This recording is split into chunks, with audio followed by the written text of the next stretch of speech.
Thank you for listening to Comics for Fun and Profit.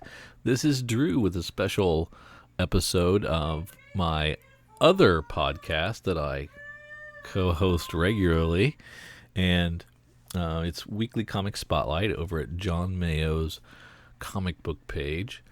And for those of you who haven't heard it, I wanted to give you a chance to listen to it. It's a standard review show of a Marvel, a DC, and an independent comic each week. So check this out, and if you like it, go over there and subscribe or check out those episodes. They're a lot of fun. So thanks again for listening. Here you go. This is Weekly Comics Spotlight 529 for comics originally released on September 27, 2017. Now, starting us off in DC is Blue Beetle number 13. Have you been reading this series? No, sir. Did you read Justice League 3001? No, sir. Okay, this is going to be a very interesting one. I'll be honest, I was expecting, when I had seen the solicitation for this to be the start of a multi-part story in which Blue Beetle goes to the future of Justice League 3001, which is one of the previous titles that Giffen and DeMatteis had worked on together. And we'd get, like a trade paperback length sort of a story there. And it's not really unheard of for Creative Team to use their current title to kind of continue a storyline from a previous series they worked on and felt had either gotten cut short or they just had more to say or do with the characters. And, again, in this case, they continued aspects of the Justice League 3001 series, at least as best I can recall it, because it's been a little while. At least a year or more, because it was prior to Rebirth, I believe. And honestly, this was a much shorter trip to the future than I expected it to be. This is pretty much a done-in-one issue. And, it worked okay as a done-in-one-ish sort of a story, but kind of only okay, because they had to set up hey, we're going to the future, get to the future, do stuff, and come back, all in the span of the 20 pages or so they got here.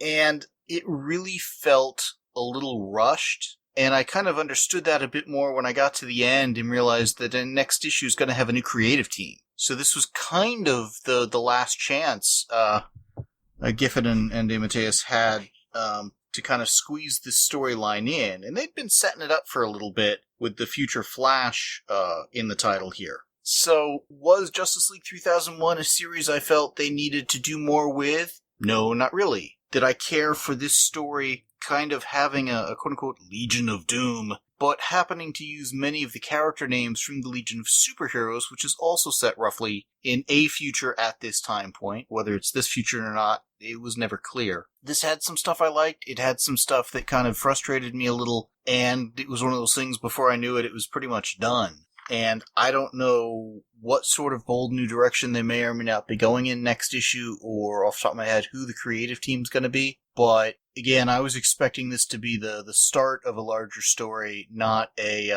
almost a interlude, intermission, side story, epilogue, whatever you want to call it. Now, since you're not familiar with Justice League 3001 and haven't been reading this, I can only imagine how much you may have loved this issue. Yeah, I had a little trouble figuring out who everybody was, what they were doing, who I was supposed to care about, and what was happening.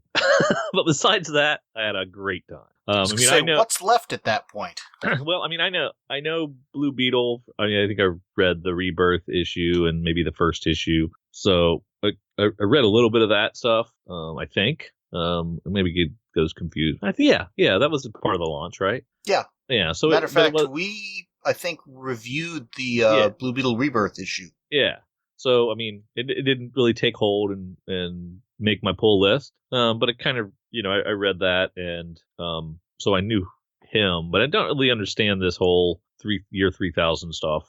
I don't really follow it in any of its incarnations. So I don't know really what the rules are, and that doesn't help with this, because although they tried to do some exposition throughout and kind of spoon feed you some information, it didn't really work. It didn't really flesh anything out for me in such a way as to get me engaged in the story. So unfortunately, I was really on the outside looking in for most of this, and just gleaning what I could, and it really didn't work for me. I can understand it, because this, even if you'd been following this Blue Beetle series, this issue was really kind of shanghaied to go kind of finish off some business from a previous title. And while they'd kind of set that up and whatnot with the future Flash in this title, people are reading this because they want Blue Beetle. Now, if he was kind of front and center and the star of this story, it would have been a bit more okay, but he was kind of pushed a little to the supporting cast almost, or at least sidekick status, and it was really this future Flash's story. So I can see where a lot of people may be a little frustrated by this, and then to have it kind of not really amount to a whole lot other than hey, this property's still out there, maybe we'll get to them again at some point. And then, oh, by the way, we're switching creative teams next issue, so don't look for much more of it here necessarily. I really don't know what they expected readers to make of this. Yeah, kind of, I guess maybe, I guess that's what Giffen wanted to do on his way out.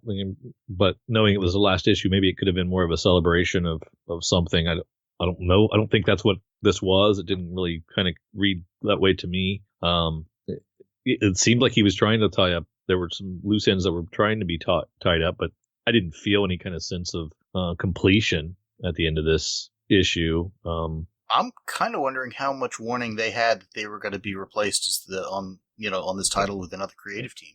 Those two guys, I would think, would have plenty. I would hope.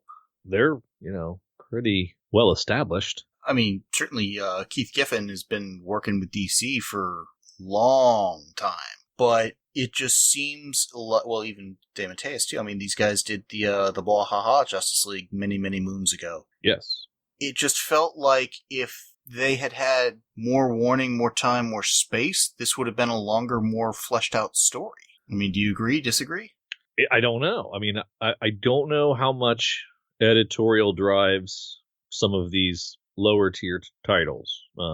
These is in the bottom third sellers of DC's stable. So, I mean, I don't know at that point if creators kind of lose some of the driving force and editorial says you're going to do this, and this, and that's the mandate. I don't know how that works. So it seems like we've heard rumblings off and on about that sort of strong-armed editorial tactics. So is that they were just hired to tell the story that needed to be told to fill in this space, or they actually told what they wanted to do, told the story they wanted to tell? I don't know that. I would think if they had a 6-month lead time, knew that they had this one punctuation mark, that it would have been a better send off. Definitely. It almost feels, and again, I don't know what their intent was either, or how much was editorial control versus the creative team, but it almost feels like since they had been setting up the Flash character here, that they felt obligated to at least do an abbreviated form of the story in their final issue versus it all be for naught in that respect. It just, the pacing on the overall series, or their run of the series, because it is continuing, just feels a little off. Does the new creative team, do you know who that is off the top of your head? No, I do not.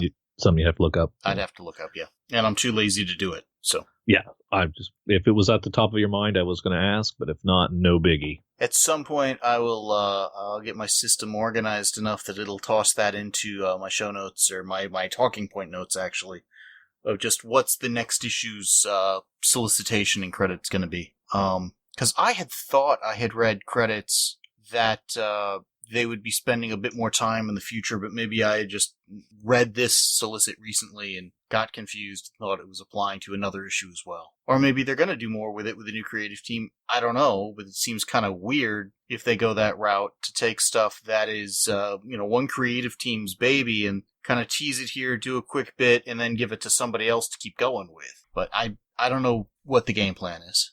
Does DC ever do the primer pages, the little recaps, what you missed, you need to know to read the story that's coming next, like Marvel does? No, generally not. They just kind of hit the ground running and don't even really give you a credits page right away. Sometimes the credit page is at the beginning, sometimes a couple of pages in, sometimes it's the tail end. So that can vary quite a bit. But really DC tends to shy away from that previously on, and I kind of agree with that because I think that page is almost a little bit of a writing crutch where it facilitates writing for the trade. And I know Dan Didio is very big on the Wednesday Warrior and keeping the people coming into the comic shops for these issues every week. True. And that kind of runs against it. True, but this is a bottom feeder sales wise, and so I would think your tactics would change a little bit in a title with dwindling sales, on the chance that, I don't know, somebody would read this title, pick it up, and want to be engaged. And if obviously you're not going to be able to squeeze that enough into those 20 pages to do it, having missed 10 to 12 previous issues, maybe that's the way to go with some of these. But I get it. I get what they're going for. I mean, I hear what you're saying, but we've read other things that are amazingly accessible well into the story. True. Yeah, I'm trying to prop this up as best I can. No, and it's not bad. It's just not great. Yeah. It passes, the muster for me on what is, that benchmark, it's acceptable and average kind of a thing. And it gets a hair above it in places, but not, wow, this is really good. Not something making me think somebody, if you're waiting for a jumping on point on Blue Beetle, this is it. It's certainly not, that A+ kind of a rating by any stretch of the imagination, but it's also competently done. It's got a solid story. It just has a lot of characters, and it's reintroducing a lot of things that this readership may not be familiar with. And while I thought they were accessible, giving character names and a fair amount of exposition, it was a fair amount of exposition. A bit clunky, the exposition. Well, given that you've got two teams you're introducing for the span of, an issue plus the threat kind of between them or whatever, you couldn't get around clunky exposition with the amount of ground they wanted to cover. True. I think I would rather have clunky exposition than no exposition. Yeah. When there is new stuff being introduced from a storyline eons ago that I may or may not have read. It kind of reminds me of an era of Captain America when Mark Rummel was writing it, and it was one of those where they were pretty much done in one issues, and he would just, Cap would encounter, Jack Frost or some other reasonably obscure character, and it's like Mark Rummel was just taking them out of the closet, dusting them off, using them for a story, putting them back in good shape or whatever, and it was kind of a, hey, remember this character sort of a thing. The difference is, it would typically be done over in Captain America, and this was back in the 80s-ish, with like a character, not let's take, an entire team of a book from a few years ago, get back into the status quo they were literally in the middle of when that book kind of, unceremoniously ended, reset up all that, get all the characterization stuff as you've got a time travel story kind of wrapped around it almost as a framing sequence. There was just too much they tried to do in a single issue. And it's not bad, it just feels a little rushed, and if you don't have the context, unfortunately I did, I didn't have it kind of off the top of my head. It took me a little bit to remember where things were at with the Justice League 3001. I think they could have done better. I'm going to go with a C+ on this. If you have missed the Justice League 3000 stuff, grab this issue. You can at least get another, most of an issue's worth of a story out of it for them. I don't know if they're ever going to pick up on that and go forward with it, or if I really want them to. Yeah, if this had been an early issue, a beginning of a story arc, pitched as a jumping on point for new readers, I'd have been much harsher on it. I'm cutting it a little bit of slack because, we're 13 issues in and I haven't been on board. So, it probably would have been in the D's, but I'm gonna cut a little bit of slack and give it a C-. It didn't work for me. I didn't enjoy it. But someone with more knowledge of this character's current volume and the Justice League 3000 stuff might get a lot more out of it. But nobody has more of that than you, and you didn't get that much more out of it. So maybe I'm wrong there. For me, it was just a little too much time elapsed, and I almost would have given it a little bit more of a pass if it was the start of an arc, because then there's the promise of a bit more payoff to all of this. It just seemed like all set up, and then it's like, yep, we're done. We're not going to build up to anything. I don't understand I don't understand what led to this issue happening this way, because I think this creative team was game for doing more. I don't know what happened. Shall we move on to our Marvel book? Yes. All right, this is the reasonably obscure small little startup title they've got of Marvel Legacy #1. It goes for all of a one-issue run here. not counting the fold-out cover that goes for about 18 miles or some such. Going into this, I'm going to say flat out, my thoughts were a little clouded based on my experience with the Generations one-shots. Have you read any, all, some of those? I read most of them, and then when this came out, I thought, well, why bother? Why am I still reading these? Okay. Well, did you have the same experience I had with the Generation stuff, where at first... Yes. Well, let me explain the experience first. We had this conversation. Okay, we had. I know. But maybe the listeners... The listeners weren't listening at that point. Yeah. Anyways, at first, I wasn't sure what to make of them until I read the conclusion of Secret Empire, which kind of explained the whole time hopping, and it fell out of the finale there. Yeah. And then I was trying to figure out, well, what's the point of the time hopping? Who's getting what nugget of insight, and how is that going to propel this character forward? Up until I read the Generations with the Captain America's issue, which I thought was probably by far the best. But I was really annoyed by the end of it, where it basically said, yeah, this stuff never happened. It doesn't amount to anything other than what these particular people, take from it. And again, it's a bunch of, what were those, $4.99 one-shots? 10 of them or something? Mm-hmm. That in continuity, they flat out say, yeah, it didn't happen. It's like, what's the point? So there's a certain amount of, fool me once, fool me twice sort of a thing, and a little annoyance with that. I would have been happier had they been annuals, and at the beginning of each annual, they would have had that little panel blip where everybody zapped out to their respective futures and pasts, and then told the story, and it was explained that way, because it was so confusing as to are we actually building to something in these?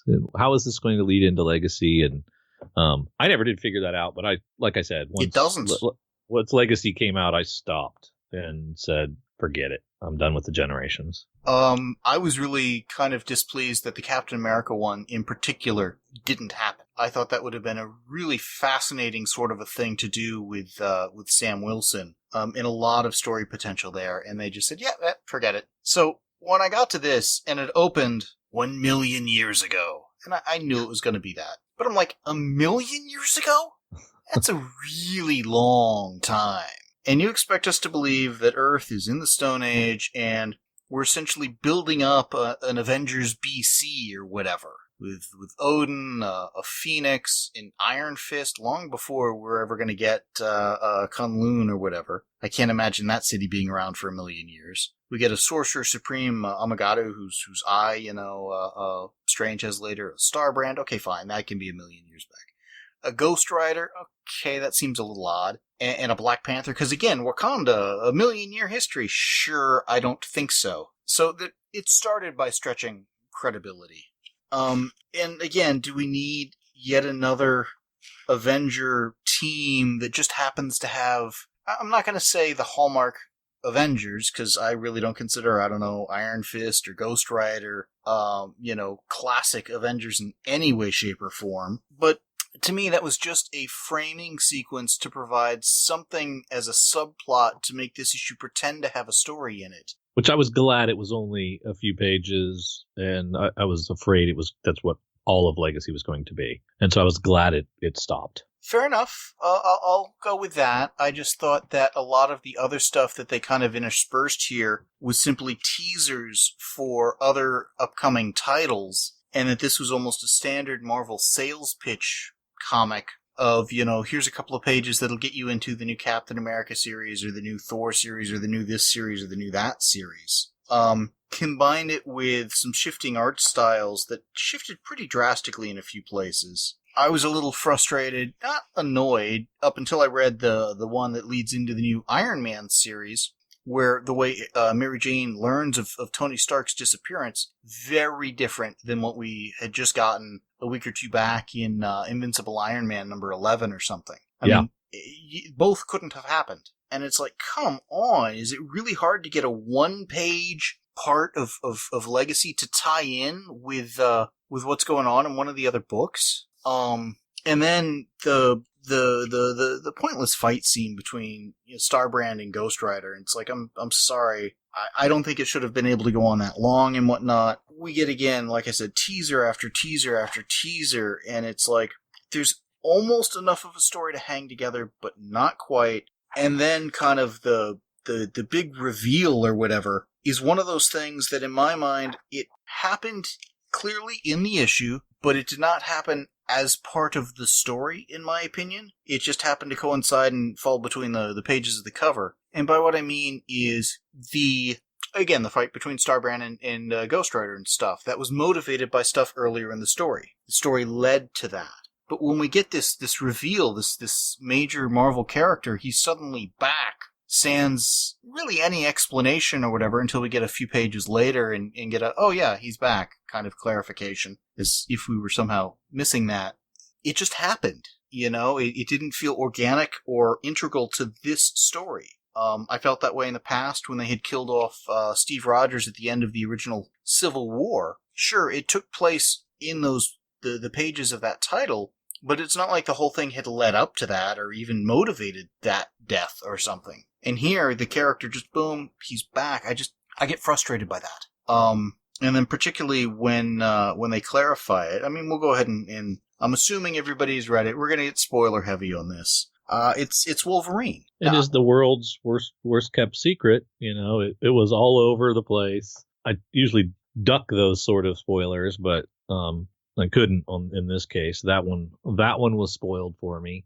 We had been talking about this forever. We know they're coming back with Wolverine sooner or later. And we just, at least I assumed it would happen 6 months, a year ago.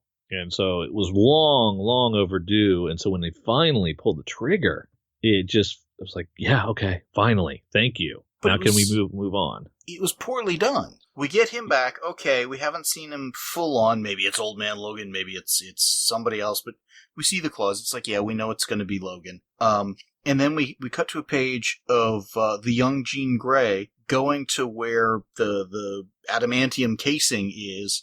And it's like split in half, and somehow he magically got out of it, which I'm not entirely sure how. 1, this is unbreakable stuff. 2, it's clearly broken. And 3, he's been completely healed or whatever. And all of these are the sorts of things we were flat out told in the Death of Wolverine couldn't happen, wouldn't happen, etc. Again, I'm happy to have the character back. I think he's an awesome character and has been missed. But I thought the explanation here was non-existent. The aspect of it being integral to the story, not at all. And him getting what I guess is an Infinity Stone or an Infinity Gem or whatever. Sure, why not? Let's go back to the basics. Let's go retell the Infinity Gauntlet sort of a story or whatever. I don't know. I was not impressed by that. And if it's a new stone or gem or whatever, what is it the Infinity Gem of?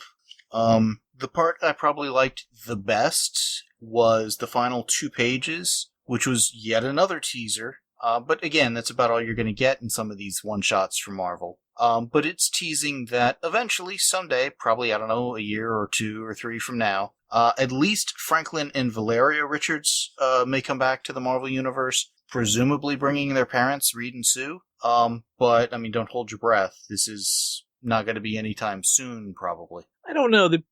Putting the little Fantastic Four logo in the corner kind of stamped it that they're back and your long wait is over and Fantastic Four is coming back. Yeah, but we know it's not. We're getting a Marvel 2-in-1 with Ben and Johnny for a duration, and it's basically saying, I'll see you when I get there. In other words, they're not here yet. Well, we don't have a date on a Wolverine title either. I mean, but he's obviously back.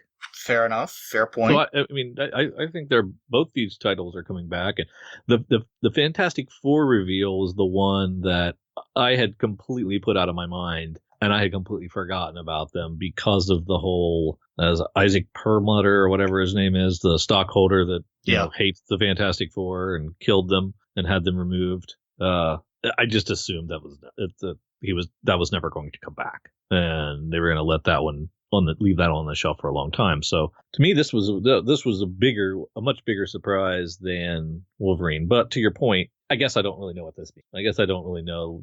This doesn't mean there's an FF1 in the next round of solicitations. So it's a real. This whole thing felt like DC Rebirth, an attempt at DC Rebirth.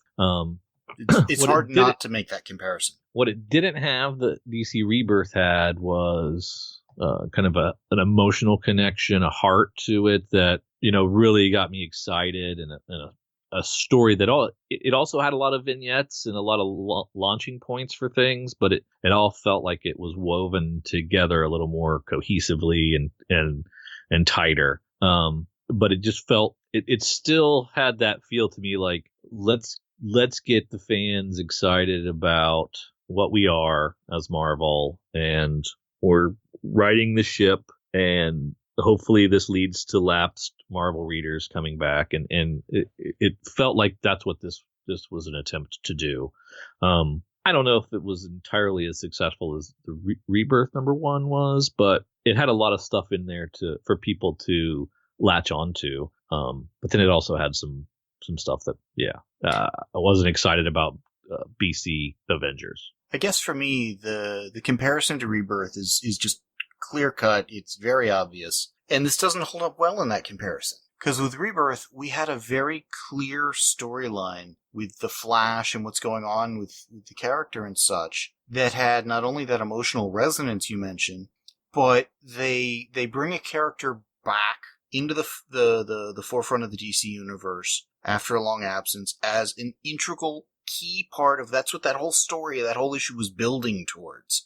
And it was getting us excited and using it as a, let's go bounce around the universe and see some other characters or whatever. But there was a motivating force behind that. Whereas here, we just kind of, bounce around aimlessly, and I didn't feel there was a central core narrative to most of it. Yeah, we get the Celestial storyline and the BC Avengers and stuff, but that was, I don't know, it felt more like a MacGuffin or a subplot versus the central theme here. And yeah, we get Logan back, but it happened in the story that it doesn't tie into anything about the Celestial, about any of the other stuff we saw. The only reason the Jean Grey thing was we had to go see the remains of the adamantium shell he was in, so somebody had to be there. I don't know how this is going to sell. It may sell brilliantly, it may not. But I don't expect it to be as well received or as well thought of as Rebirth. I think the other mistake they made was this was a $5.99 comic versus Rebirth initially was $2.99, even though it was 80 pages. Yep.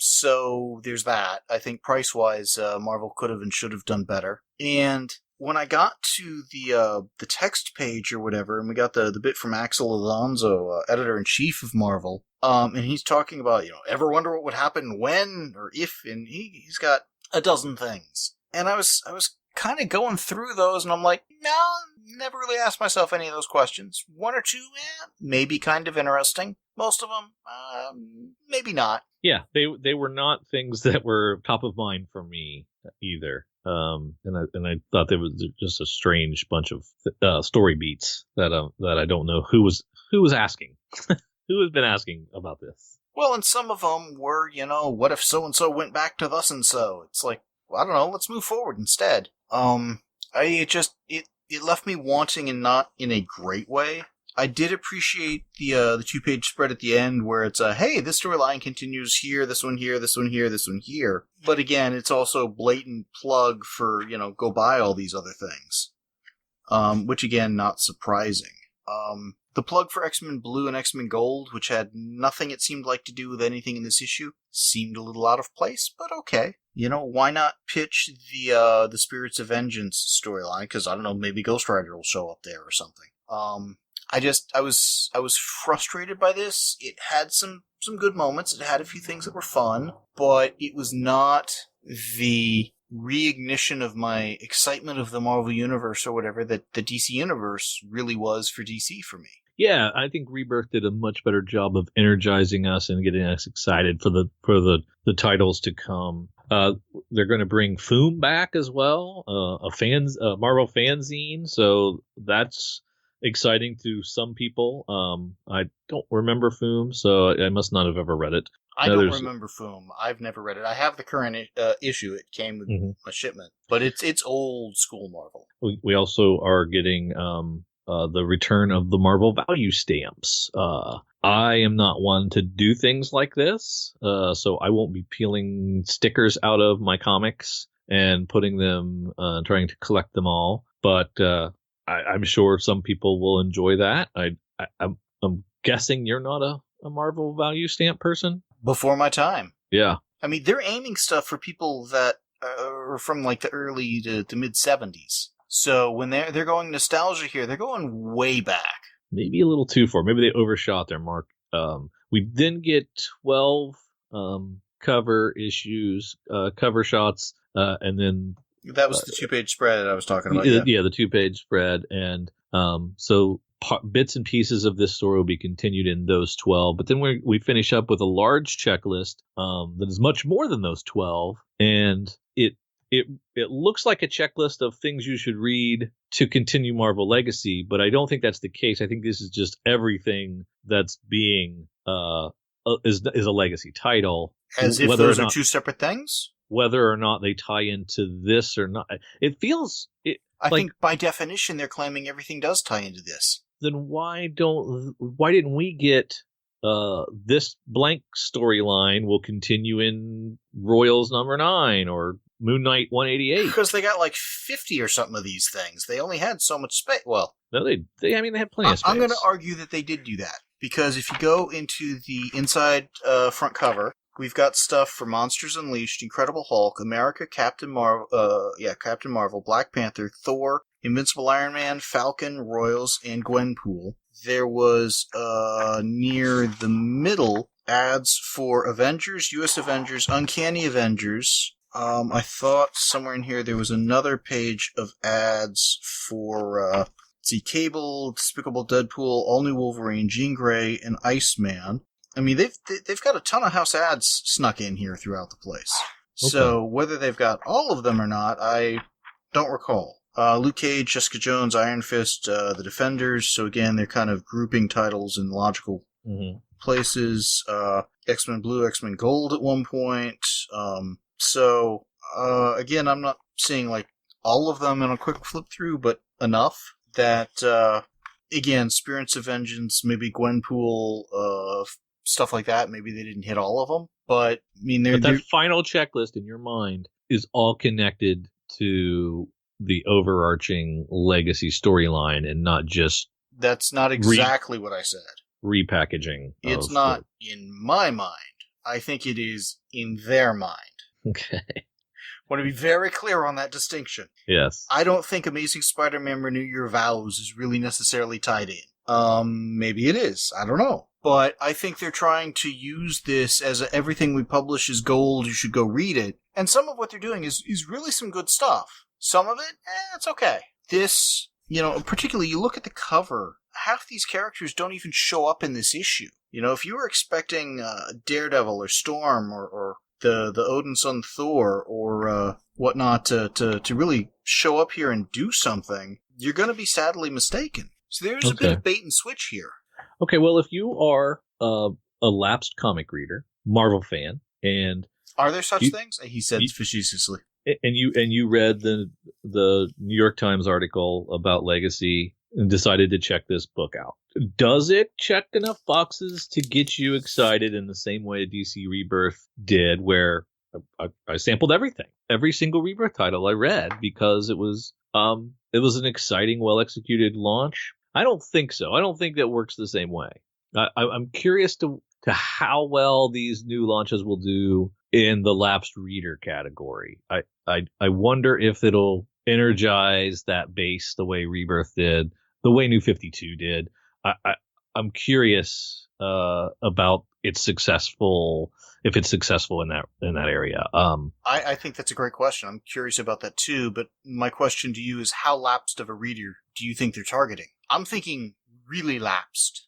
40 years. Again, they're pulling back stuff from the 70s in terms of Foom and the Marvel stickers and stuff like that. And if they were doing it as we're going back to Stan's bullpen mentality or some such, but they never really seemed evocative of that in the text page. No. So I'm getting mixed signals here. And I think they're overshooting on the nostalgia thing. But I don't know. I'm very curious how it works for people. Certainly want to know what the listeners think on this, because I'm not a lapsed reader. I'm all in on Marvel anyways. This doesn't really faze me in any way, but it also didn't really excite me in any way. And I think that was a missed opportunity. But I don't think it would discourage anyone. I don't think this is a bad comic. I mean, it may not be the level of DC Rebirth, but it was really, there was some great art in there. There was some really nice pieces that happened. It wasn't a perfectly woven story, but I think it's a pretty good comic. Maybe not for $6, but I am curious if a lapsed reader who's been out of comics for any great length of time comes back, sees the $6.99 price point, but says, you know what, I'm loving the Marvel movies and stuff, I'll give this a shot, goes through it and says, wow, that was a really tight, well-written story, I really got my $6 worth, because it's so cohesive and I'm really excited about the Marvel Universe. Versus, wow, they had the threads of a story and they were pitching me everything they've got, as if I should go from being a lapsed reader to all in. It does look like that at the end, yeah. Yeah. Now you have to read it all. I don't know how that's going to work. Now, if it gets some people back and excited for Marvel, that's great. Because, again, Marvel is doing some good stuff. But, to me, this was not kind of the home run that I really thought DC Universe Rebirth was last year. And I really think Marvel kind of needed that right now. But I also didn't expect it to be that kind of a home run either. It's good. It has its moments. It's got me curious about a couple of things.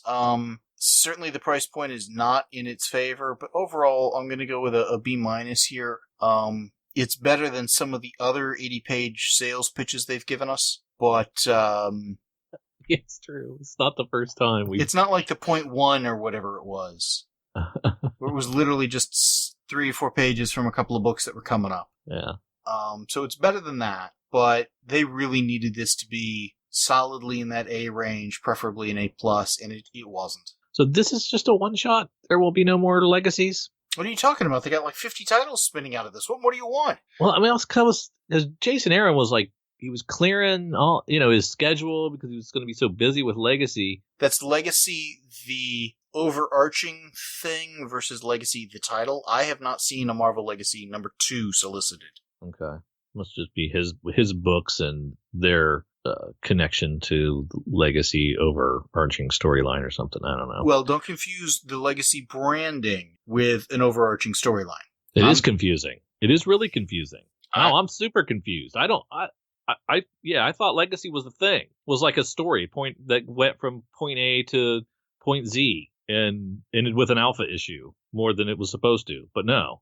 I don't think so. Yeah, you're right. I think this is just it wasn't on the checklist. A turning point and a new banner to hang on titles, kind of like Rebirth was. And again, each title going off in its own thing. But Rebirth seems to be building towards something. They're going to build towards something here with the Celestial and the BC Avengers and all that stuff, no doubt. But that seems like it'll be more in, say, the Avenger books or book or whatever than some other stuff. Yeah, I'm going to give it a B- too. Sorry about that. I forgot my grade.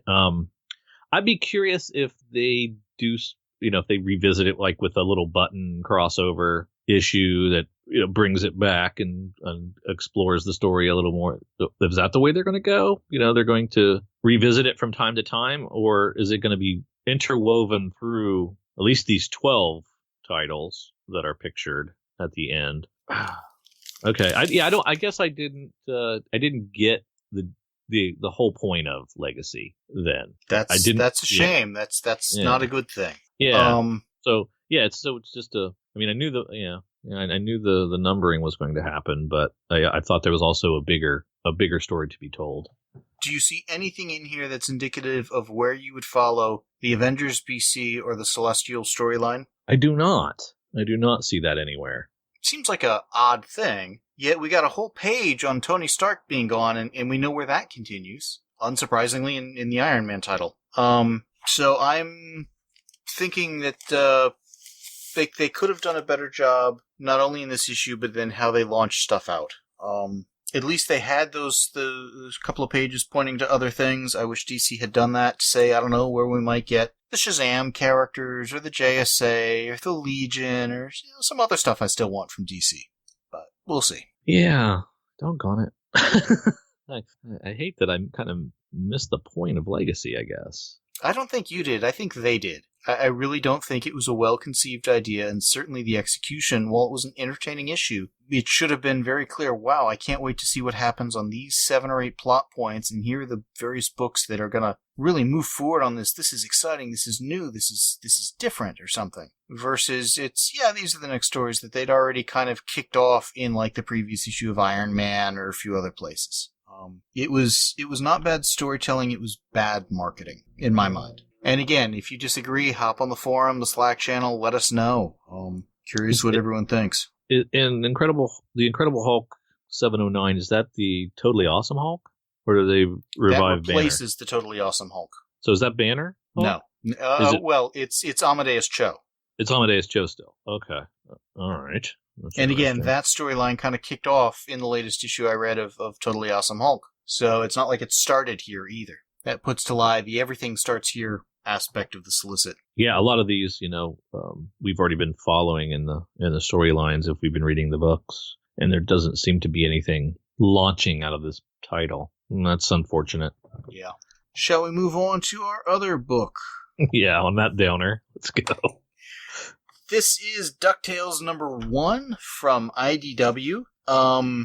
I've never watched, I think, a full episode of either the original DuckTales or the new series. My exposure to these characters is predominantly through Uncle Scrooge, the comic book series and such, which I'm still reading, still enjoying. Got on that when it came back through, I don't know, whichever publisher picked it up. I guess it was Boom at one point, and then it moved over to IDW. So for me, the main question coming into this, with this title, is do I need to read this in addition to or maybe in place of Uncle Scrooge or not?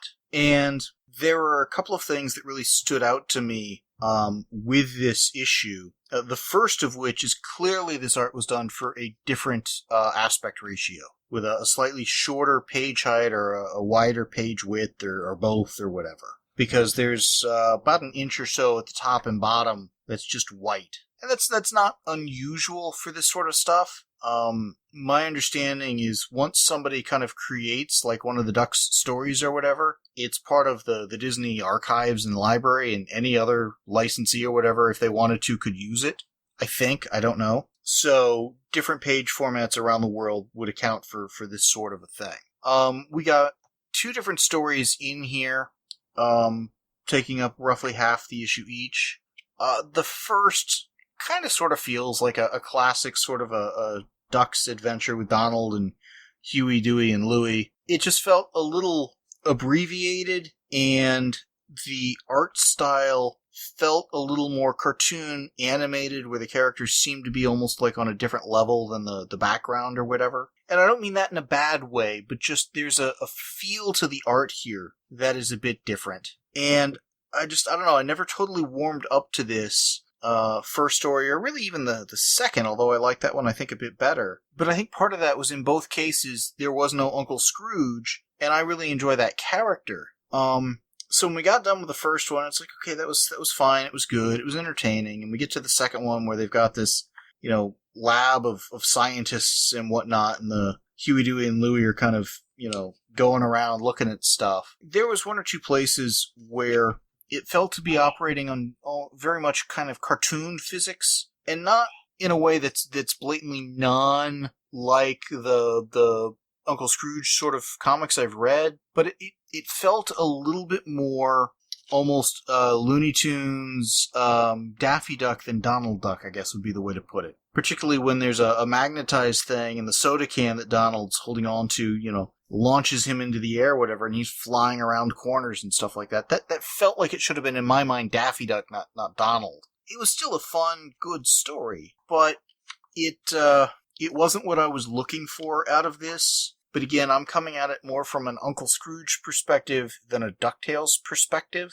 So I think somebody who's got different baggage and expectation coming in is going to have a very different feel on this than I did. Yeah, I watched some DuckTales with my little brother.